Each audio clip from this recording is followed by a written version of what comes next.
Hello everyone, welcome to GPSC online. હું ભૂમિક વઘાસિયા આપ સૌનું હાર્દિક સ્વાગત કરું છું। આજે આપણે વાત કરીશું 17 જાન્યુઆરી 2019ના ડેઇલી કરંટ અફેરના એમસીક્યુ વિશે। તો વિડીયો પૂરો ધ્યાનથી જુઓ અને વિડીયોમાં પ્રશ્ન પૂછવામાં આવે તેનો જવાબ તમે કમેન્ટ બોક્સની અંદર જરૂરથી જણાવો। 2-3 દિવસથી આપણા વિડીયા કે આવ્યા છે નહીં કરંટ અફેરના, ક્યાંક ને ક્યાંક આપણે કન્ટિન્યુટી મિસ કરી ગયા છીએ। તો હવે એ જે વિદ્યાર્થી મિત્રો એવું ઈચ્છતા હશે કે આપણે બેકઅપ વિડીયો લેક્ચર બનાવવા જોઈએ, આપણે 3 દિવસથી આ વિડીયો અપલોડ કર્યા નથી, તેના બેકઅપ વિડીયો લેક્ચરની જો જરૂર હોય તો આપણે જરૂરથી બનાવીશું, પરંતુ એના માટે તમારે કમેન્ટ બોક્સમાં જણાવવાનું રહેશે। જો એમને એવું લાગશે કે વધુમાં વધુ વિદ્યાર્થી મિત્રોને આ પ્રકારના લેક્ચરની જરૂર છે તો આપણે જરૂરથી એ વિડીયોને બનાવી લેશું। હવે એ વિડીયોના ક્વેશ્ચન છે તે આપણે આ વિડીયોની અંદર પણ ઇન્ક્લુડ કરી શકતા હતા, પરંતુ એવું કરવા બેસશું તો વિડીયો થોડોક લાંબો બની જશે અને સરવાળે તમારા માટે પણ બોરિંગ થઈ જશે, એટલે આપણે આવું કર્યું નથી।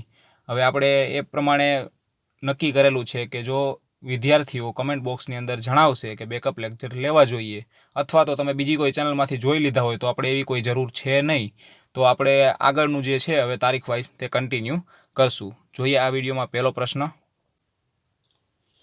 હાલમાં થયેલ અભ્યાસ મુજબ પૃથ્વીનો ચુંબકીય ધ્રુવ કયા દેશથી સિબેરિયા તરફ સરકી રહ્યો છે? તો હાલમાં એક અભ્યાસ કરવામાં આવેલો હતો, તેમાં એવું જાણવા મળ્યું કે પૃથ્વીનો ચુંબકીય ધ્રુવ છે તે કેનેડાથી સિબેરિયા તરફ સરકી રહ્યો છે, એટલે ઓપ્શન બી એ સાચો જવાબ આવશે। હવે આ જે પૃથ્વીનો ચુંબકીય ધ્રુવ છે, આપણે બધા તમે સાયન્સનું જો બેકગ્રાઉન્ડ હશે તમે તો જાણતા હશો કે આ રીતનું એક મોડલ હોય। આ એનો જે નોર્થ પોલ છે, અહીંયા આગળ આવે સાઉથ પોલ, આ છે મેગ્નેટિક સાઉથ પોલ। તો આ બંને વચ્ચે જે એંગલ બનતો હોય છે તો તેના આધાર ઉપર એક ચાર્ટ તૈયાર કરવામાં આવે છે, જેને ધ વર્લ્ડ મેગ્નેટિક મોડલ અહીંયા આગળ આપણે લખેલું છે તે કહેવામાં આવે છે। હવે જે ધ વર્લ્ડ મેગ્નેટિક મોડલ છે તેનું એડમિનિસ્ટ્રેશન, એની જાળવણી કોના દ્વારા કરવામાં આવે છે? તો કે national ocean and atmospheric administration, આના દ્વારા આ જે યુએસની એક સંસ્થા છે નોઆ કરીને, તો એના દ્વારા આની જાળવણી કરવામાં આવે છે। તો હવે આના રિસર્ચરોએ, નોઆના રિસર્ચરોએ વહેલી તકે ધ વર્લ્ડ મેગ્નેટિક મોડલમાં ફેરફાર કરવો પડશે। પૃથ્વીનું ચુંબકીય જે ધ્રુવ છે જેટલો સરકી રહ્યો છે એ પ્રમાણે આમાં ફેરફાર કરવો પડશે। શું કામ એને કરવો પડશે એ વાત ઇન્ટરેસ્ટિંગ છે, કેમ કે આ ધ વર્લ્ડ મેગ્નેટિક મોડલ ઉપર, એના ડેટા ઉપર અત્યારે જે જીપીએસ કામ કરે છે, આપણે વાપરીએ છીએ ગૂગલ મેપ્સ, પછી પ્લેનની અંદર જે નેવિગેશન સિસ્ટમ વપરાય છે, હોડીની અંદર જે નેવિગેશન સિસ્ટમ વપરાય છે, તો એ બધું પોતાની દિશા કેના આધારે સૂચવે છે? તો કે ધ વર્લ્ડ મેગ્નેટિક મોડલની જે કેલ્ક્યુલેશન હોય છે તેના આધાર ઉપર આખી બધી સિસ્ટમ કામ કરતી હોય છે। હવે એમાં ફેરફાર કરવામાં ના આવે તો આ ક્યાંક ને ક્યાંક આ વાહનોને, પ્લેનને અને હોડીઓને મિસલીડ થવાની શક્યતાઓ રહેલી છે, એટલે આમાં વહેલી તકે ફેરફાર કરવો પડશે। પૃથ્વીનો ચુંબકીય ધ્રુવ સરકી રહ્યો છે, પહેલાં તો આપણે એ જાણીએ કે પૃથ્વીનું જે ચુંબકીય ક્ષેત્ર છે તે કોને આભારી છે? તો પૃથ્વીની અંદર લાવારસનું જે સર્ક્યુલેશન થાય છે, અન્ય જ બીજા પ્રવાહીનું સર્ક્યુલેશન થાય છે, તો 3/5 એટલે કે 75% જેટલું તો એને જ આભારી છે। બાકી જે ચુંબકીય મૂવિંગ પોલ હોય છે પૃથ્વીનો, તો બાકીનું જે વધેલું છે તે એને આભારી હોય છે। આના લીધે પૃથ્વીની અંદર આખું મેગ્નેટિક ફિલ્ડ છે તે જનરેટ થતું હોય છે। 2016માં ઇંગ્લેન્ડની લગભગ એક સંસ્થાએ 16મી સાલ હતી, અને એમાં એવું એક ઓબ્ઝર્વેશન કરવામાં આવ્યું કે પૃથ્વીનો જે નોર્થ પોલ છે તે બદલીને સાઉથ પોલ થઈ ગયો, એટલે આખું મેગ્નેટિક ફિલ્ડ છે તે એકદમ રિવર્સ થઈ ગયું। નોર્થ પોલ સાઉથ પોલ બની ગયો અને સાઉથ પોલ એ નોર્થ પોલ બની ગયો। તો આના લીધે આ ઘણીવાર આવી ઘટના, આ તો રેર કેસ હોય છે આવી, પરંતુ જો આ રીતનું જો હવે આખું ચેન્જ થઈ જાય તો આનાથી શું ફેરફાર થાય? પહેલાં તો વાતાવરણમાં ઘણા આના ભયાનક પરિણામો આવી શકે। પછી બીજી છે કે ભાઈ સોલારની આખી જે સિસ્ટમ હોય છે, સોલાર વિન્ડ સિસ્ટમ, તે પણ આખી રિવર્સ થઈ જાય છે। તો આ રીત પૃથ્વીનું ચુંબકીય ક્ષેત્ર તે બદલાય તો આવી ફેરફારો આવી શકે છે। આપણે બહુ ડીપમાં નહીં જઈએ, આગળનો પ્રશ્ન જોઈશું। The representation of people act 1951ની કલમ 126ને રિવ્યૂ અને તેમાં ફેરફાર કરવા બેસાડેલ કમિટીના હેડ કોણ છે? તો જે આરપી એક્ટ છે 1951નો આરપી એક્ટ, તો તેની એક કલમ છે 126મી, તો એના ઉપર રિવ્યૂ કરવા એક કમિટી બેસાડવામાં આવી હતી, જેના હેડ હતા ઉમેશ સિન્હા, અને આ કમિટીએ પોતાનો રિપોર્ટ હાલમાં સબમિટ કરાવેલો છે। ઉમેશ સિન્હા છે તે અત્યારે આરબીઆઈના ડેપ્યુટી ગવર્નર છે। હવે કલમ, આમાં જે ફેરફાર છે તે સૂચવ્યા હતા એના પહેલાં આપણે કલમ 126 વિશે જાણી લઈએ। તો 126મી કલમ આરપી એક્ટની શું કહે છે? તો કે ચૂંટણીના 48 કલાક પહેલાં અને તેની સમાપ્તિ સુધી તે સંબંધી બાબતોનો પ્રચાર ટીવી કે અન્ય માધ્યમોમાં કરવો નહીં. આપણે અત્યારે જાણતા હોઈએ કે એક્ઝિટ પોલનું ને એ બધી ડિબેટ માટે અમુક જે પાર્ટી હોય, ચૂંટણી ચાલતી હોય તો અમુક પાર્ટીના એવા સભ્યો હોય, ધુરંધર સભ્યો બોલવામાં, તો એ બે પાર્ટીના સભ્યોને બોલાવીને ડિબેટ કરાવે અને આ પ્રકારનું એક્ઝિટ પોલનું બધું જાણવા કરે. તો હવે એના ઉપર પ્રતિબંધ લગાડતી આ કલમ છે. અને આ જે કમિટી છે તેણે એવો પોતાનો અભિપ્રાય આપેલો છે, પોતે એવી ભલામણ કરેલી છે કે ઇન્ટરનેટ પ્રોવાઈડર કંપની છે, ઇન્ટરનેટની સર્વિસ પ્રોવાઈડર કંપની છે અને જે સોશિયલ મીડિયા કંપની છે, તો ચૂંટણીના 48 કલાક પહેલાં આ કંપનીએ એવું ધ્યાન રાખવું જોઈએ, આના માટે એવા કાયદા બનાવવા જોઈએ કે પોતાના પ્લેટફોર્મનો મિસયુઝ કરીને આવી કોઈ બાબતો છે તે ફરતી થતી નથી. એ વસ્તુ પર ધ્યાન રાખવું જોઈએ, એવું એક સજેશન આપ્યું હતું.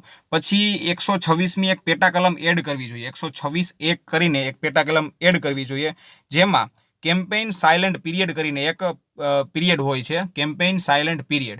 હવે એમાં પ્રિન્ટેડ મીડિયા ઉપર પ્રતિબંધ લગાવવામાં આવતો હોય છે. એટલે કે તમે ટીવી અને એવા માધ્યમોથી આ ચોખ્ખી રીતે એવું કહે છે કે ટીવી છે અને અન્ય બીજા કોમ્યુનિકેશનના માધ્યમો છે તેમાં પ્રચાર કરવો નહીં. પરંતુ આમાં એક એવી જોગવાઈ નથી કે પ્રિન્ટના માધ્યમો એટલે કે કાગળ ઉપર કે એમાં પ્રચાર કરી શકાય કે નહીં.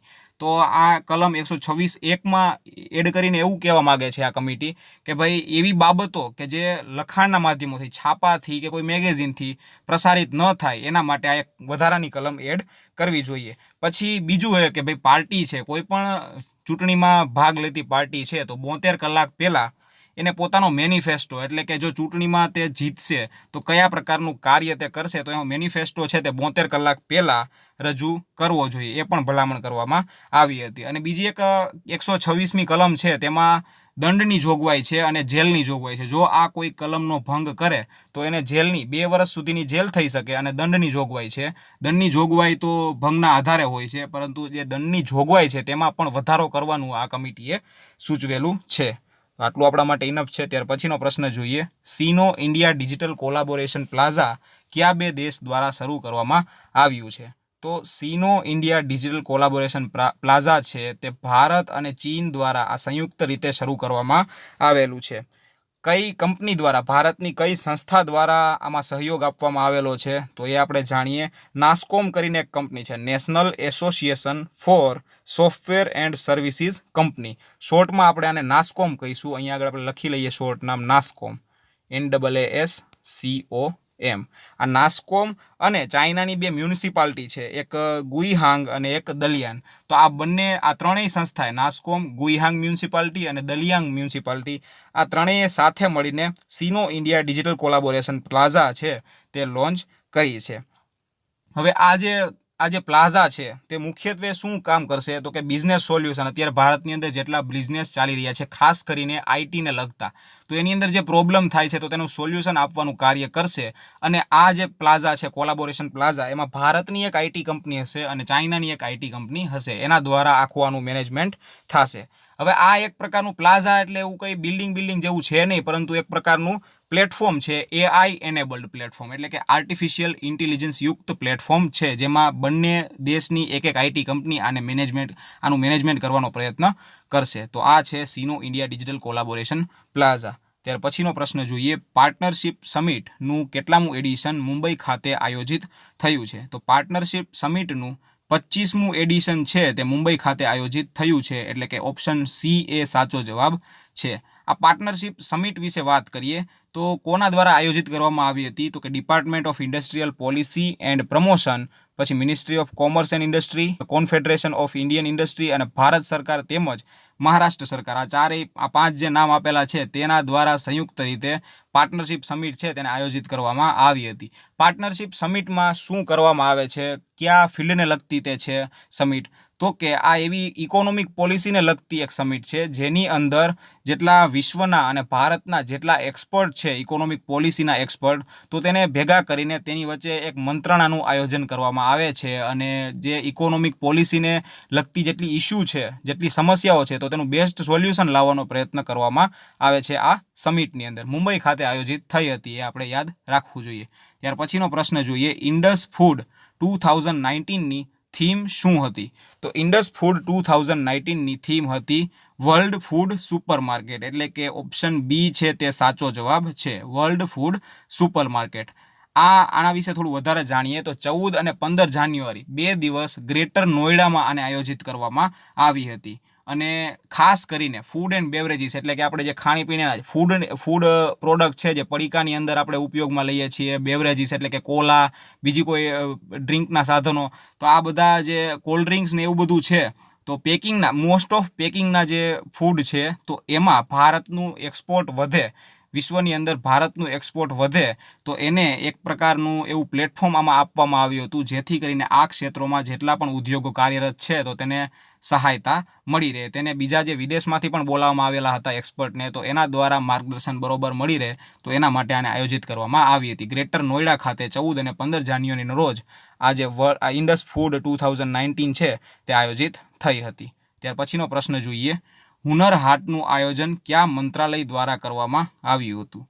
તો હુનર હાટનું આયોજન છે તે મિનિસ્ટ્રી ઓફ માઇનોરિટી અફેર્સ નામના મંત્રાલય દ્વારા કરવામાં આવ્યું હતું. મુખ્યત્વે જે લઘુમતીઓ છે તો તેની હસ્તકલાઓ અને બીજી કલાઓ છે તે જળવાઈ રહે, તો એના માટે આ જે હુનર હાટ છે તે આયોજિત થઈ હતી. હવે જે આ હુનર હાટ છે તે કઈ સ્કીમ અંતર્ગત લોન્ચ કરવામાં આવ્યું હતું? તો કે આ મિનિસ્ટ્રી ઓફ માઇનોરિટી અફેર્સની એક મહત્વપૂર્ણ સ્કીમ ચાલી રહી છે, ઉસ્તાદ કરીને. ઉસ્તાદનું પૂરું નામ અહીંયા આગળ લખેલું છે, upgrading the skill and training in traditional arts craft for development scheme. તો આ સ્કીમ અંતર્ગત હુનર હાટને છે આયોજિત કરવામાં આવી હતી. મુખ્યત્વે આ હુનર હાટ શું કામ એને આયોજિત કરવામાં આવી હતી? તો કે ભારતની અંદર જેટલી લઘુમતીઓ છે તો તેની હસ્તકલાઓ અને બીજી એની જે કલાઓ છે, મુખ્ય અને જે પ્રખ્યાત કલાઓ છે તેવી, તો તે જળવાઈ રહે અને તેનું સંવર્ધન થાય, તેને એક અપગ્રેડેશન મળે, તો એ હેતુથી આ જે છે હુનર હાટ તેને આયોજિત કરવામાં આવી હતી. હુનર હાટ છે એ બે રીતે કાર્ય કરશે. એક તો જે વ્યક્તિઓ આ જે કલા સાથે સંકળાયેલા છે તો તેનું હુનર છે, તેનું જે એક્સપર્ટાઇઝ છે તેને ઇન્ક્રીઝ કરવાનો પ્રયત્ન કરશે, અને બીજું કે જો આ ઇન્ક્રીઝ થઈને એની જો બજારમાં માંગ ઊભી થશે તો એક મોટા પાયે એક કહેવાય કે ગૃહ ઉદ્યોગ જેવું સ્થાપિત થાય, તો આની અંદર બીજા જે લોકો છે તેને નોકરીઓ પણ મળી રહે, અને બે વસ્તુ થાય કે ભાઈ હુનર છે તે આખા દેશમાં પ્રચલિત થાય, એને આઈડેન્ટિફિકેશન મળે એક જાતનું, અને જે પોતાની જે કલા છે તો તેના થકી બીજાને નોકરીઓ પણ મળે. તો એ આ આખી જે હુનર હાટ છે તેનો હેતુ હતો. પછીનો પ્રશ્ન જોઈએ, છઠ્ઠા વુમન ઓફ ઇન્ડિયા ઓર્ગેનિક ફેસ્ટિવલનું આયોજન કયા શહેરમાં થયું હતું? તો છઠ્ઠા woman of India organic festival છે તેનું આયોજન ચંડીગઢ ખાતે થયેલું હતું, એટલે ઓપ્શન બી છે તે સાચો જવાબ છે. Woman of India organic festival આ જે ફેસ્ટિવલ છે તે કોના દ્વારા આયોજિત કરવામાં આવેલો હતો? તો કે ministry of woman and child development દ્વારા આયોજિત કરવામાં આવ્યો હતો. અને આના કેન્દ્રીય મંત્રી કોણ છે? તો કે શ્રીમતી મનેકા ગાંધી, એ આના કેન્દ્રીય મંત્રી છે. હવે આ જે ફેસ્ટિવલ છે તે ઓર્ગેનિક સેક્ટર સાથે સંકળાયેલો ફેસ્ટિવલ છે, અને એમાંય ખાસ કરીને ઓર્ગેનિક સેક્ટર સાથે જે મહિલાઓ સંકળાયેલી છે, મહિલા ખેડૂતો અને ઉદ્યોગ સાહસિકો એટલે કે એન્ટરપ્રેન્યોર્સ, તો એના માટે એને પ્રોત્સાહન આપવા માટે અને તેનું જે એચિવમેન્ટ છે તેને સેલિબ્રેટ કરવા માટે આ ફેસ્ટિવલને આયોજિત કરવામાં આવ્યું હતું. ઓર્ગેનિક સેક્ટર એટલે કે જૈવિક ખેતી, જૈવિક પ્રોડક્ટ બનાવતી હોય તેવું તમામ બધું સેક્ટર આની અંદર આવી જાય. અને આ ફેસ્ટિવલની અંદર ઓર્ગેનિક પ્રોડક્ટ અહીંયા આગળ બધું લખેલું, ખાદ્ય પદાર્થો, ફર્નિચર, ઔષધો, સૌંદર્ય પ્રસાધનો, સૂર્ય ઉર્જાથી ચાલતા સાધનો, આ બધું વસ્તુ વેચાણમાં મૂકશે. અને આ બધી વસ્તુઓ તૈયાર કોના દ્વારા કરવામાં આવી હશે? તો કે એવી મહિલાઓ જે ઓર્ગેનિક સેક્ટર સાથે સંકળાયેલી છે અને પોતાનો ગૃહ ઉદ્યોગ કે પછી કોઈ બિઝનેસ ચલાવે છે, તો તેને પ્રોત્સાહન આપવા માટે આ ફેસ્ટિવલને આયોજિત કરવામાં આવ્યો હતો. અને આ ફેસ્ટિવલના ભાગરૂપે 14 જાન્યુઆરીના રોજ શ્રીમતી મેનકા ગાંધી મોહાલી ખાતે national institute of public corporation and child development NIPCCD એનું ઉદ્ઘાટન પણ કરેલું હતું. હવે જે આ જે ઇન્સ્ટિટ્યૂટ છે, આ જે સંસ્થા છે મોહાલી ખાતે શરૂ થઈ, એ તો એક પેટા સંસ્થા છે. હવે આનું જે મુખ્ય મથક છે તે ન્યૂ દિલ્હી ખાતે આવેલું છે, વડું મથક કહેવાય એ ન્યૂ દિલ્હી ખાતે આવેલું છે. અને 1966માં તેનું ઉદ્ઘાટન કરવામાં આવ્યું હતું. શરૂઆત થઈ હતી 1966માં. પછી ત્યારબાદ અન્ય બીજા જે પેટા બ્રાન્ચ છે તેની, તે ગુવાહાટી, બેંગ્લોર અને અનુક્રમે આ બધું છે. ગુવાહાટીમાં 78ની સાલમાં, 80ની સાલમાં બેંગ્લોરમાં, લખનૌમાં 82ની સાલમાં, અને 2001ની સાલમાં ઇન્દોરમાં, અને હાલમાં જ 2019ની સાલમાં મોહાલી ખાતે આનું જે સબ રિજનલ કહેવાય ઇન્સ્ટિટ્યૂટ, તો એ શરૂ કરવામાં આવી હતી. હવે જે આ સંસ્થા છે, આપણે અહીંયા વાત કરી તેમ national institute of public corporation and child development, તો તેને યુનિસેફ દ્વારા 1985ની સાલમાં બાળ વિકાસ ક્ષેત્રે તેણે જે કાર્ય કરેલું છે તો તેના માટે મૌરીસ પેટ એવોર્ડથી સન્માનિત કરવામાં આવી હતી. ત્યાર પછીનો પ્રશ્ન જોઈએ, કયા રાજ્યની સરકારે વન ફેમિલી વન જોબ સ્કીમની જાહેરાત કરી છે? તો વન ફેમિલી વન જોબ સ્કીમની જાહેરાત કરી છે સિક્કિમ રાજ્યની સરકારે. ઓપ્શન સી છે તે સાચો જવાબ છે. હવે આ જે one family one job scheme છે શું તેના વિશે આપણે જાણીએ. તો આ સ્કીમ અંતર્ગત સિક્કિમ રાજ્યની સરકાર છે તે એવા પરિવારના એક સભ્યને નોકરી આપશે જે કોઈ પણ પ્રકારની નોકરી કરતું નથી. તો એવા પરિવારના એક સભ્યને સરકારી નોકરી આપશે. હવે જે વ્યક્તિ સરકારી નોકરી પહેલેથી કરી રહ્યો છે તેને આ યોજનામાં કોઈ પણ પ્રકારનો લાભ મળશે નહીં, પરંતુ એવા પરિવારો કે જે પ્રાઇવેટ સેક્ટરમાં પણ નોકરી નથી કરતા અને ગવર્મેન્ટમાં પણ નોકરી નથી કરતા, તો તેની ફેમિલીના જીવન નિર્વાહ માટે, આખા ફેમિલીના જીવન નિર્વાહ માટે એક વ્યક્તિને સરકારી નોકરી આપવામાં આવશે. અને અત્યારે ટેમ્પરરી ધોરણે આપવામાં આવશે. કોઈ પણ પ્રકારનું એવું કોલ લેટર આપવામાં નહીં આવે કે તમે પરમેનન્ટ છો આ જોબ ઉપર, પરંતુ અત્યારે ટેમ્પરરી નોકરી આપવામાં આવશે. અને આવનારા 5 વર્ષ પછી 5 વર્ષ થઈ જાય આ નોકરી ઉપર, તો ત્યારે તેને એ જોબ ઉપર પરમેનન્ટ કરી દેવામાં આવશે. અને આ પ્રકારે પ્રથમ આવું રાજ્ય છે સિક્કિમ જે આ જે યોજના છે તે લાગુ કરવાની જાહેરાત હાલમાં કરી છે. લાગુ કરી નથી પરંતુ જાહેરાત કરી છે. અને બીજી એક વસ્તુ કે જે આ રેવન્યુ છે, સિક્કિમ રાજ્યની રેવન્યુ છે તે 70%, જો આ યોજના સંપૂર્ણપણે લાગુ થઈ ગઈ તો એની રેવન્યુની 70% રેવન્યુ છે, ટોટલ રેવન્યુની 70% રેવન્યુ તે ખાલી આ સરકારી નોકરો છે તે બધા આ યોજના અંતર્ગત જેને નોકરી મળી છે તો તેના પગારમાં જશે. હવે સિક્કિમ રાજ્યએ બીજી એક યોજના પણ લોન્ચ કરી હતી, તેના લીધે પણ સિક્કિમ રાજ્ય છે તે લાઇટમાં રહેલું હતું. કઈ યોજના? તો કે UBI scheme, universal basic income scheme, જેમાં રાજ્ય પાસે જે વધેલા નાણાં છે તે પરિવારોને કોઈ પણ પ્રકારના બેરિયર વગર ડિસ્ટ્રીબ્યુટ કરી દેવામાં આવશે. એ પ્રકારની આ સ્કીમ હતી. ત્યાર પછીનો પ્રશ્ન જોઈએ, ઓડિશા રાજ્યમાં શરૂ કરાયેલ એલઈડી વિતરણ યોજનાને શું નામ આપવામાં આવ્યું છે? તો ઓડિશા રાજ્યમાં જે એલઈડી વિતરણ સ્કીમ શરૂ કરી છે તેને નામ આપવામાં આવ્યું છે અમા ઘરે એલઈડી. આપણે લાસ્ટ લેક્ચર જે લીધો હતો તેમાં આપણે આ ડિસ્કસ કરી લીધું હતું કે ઓડિશા રાજ્યમાં એલઈડી બલ્બ છે, એક પરિવારને એક બલ્બ એવો મફત આપવામાં આવશે. 9 વોટનો આ બલ્બ આપવામાં આવશે, જેથી કરીને જે પરિવારો છે તો તેમાં વીજળી બિલ આવે છે તો તેના લીધે પરિવારનું બજેટ ખોરવાય નહીં, તો એના માટે આ એલઈડી છે મફત વિતરિત કરવામાં આવશે. તે યોજનાને નામ મળી ગયું છે હાલમાં અમા ઘરે એલઈડી. આ છે આ યોજનાનું નામ. ત્યાર પછીનો પ્રશ્ન જોઈએ, નેશનલ યુથ પાર્લામેન્ટ ફેસ્ટિવલ કેટલા સ્તરોમાં ઉજવાય છે? હાલમાં જ આ નેશનલ યુથ પાર્લામેન્ટ ફેસ્ટિવલ 2019 શરૂ થયેલો છે તે કુલ 3 સ્તરમાં ઉજવાય છે. એક જિલ્લા લેવલે, એક રાજ્ય લેવલે અને એક નેશનલ લેવલે. એની બધી માહિતીઓ આપણે અહીંયા આગળ લખેલી. હવે આ દિવસ ઉજવવાની શરૂઆત, આ જે દિવસ આખો ફેસ્ટિવલ શરૂ થયો 2019નો નેશનલ યુથ પાર્લામેન્ટ ફેસ્ટિવલ 2019, એની શરૂઆત થઈ નેશનલ યુથ ડે 2019ની ઉજવણીથી.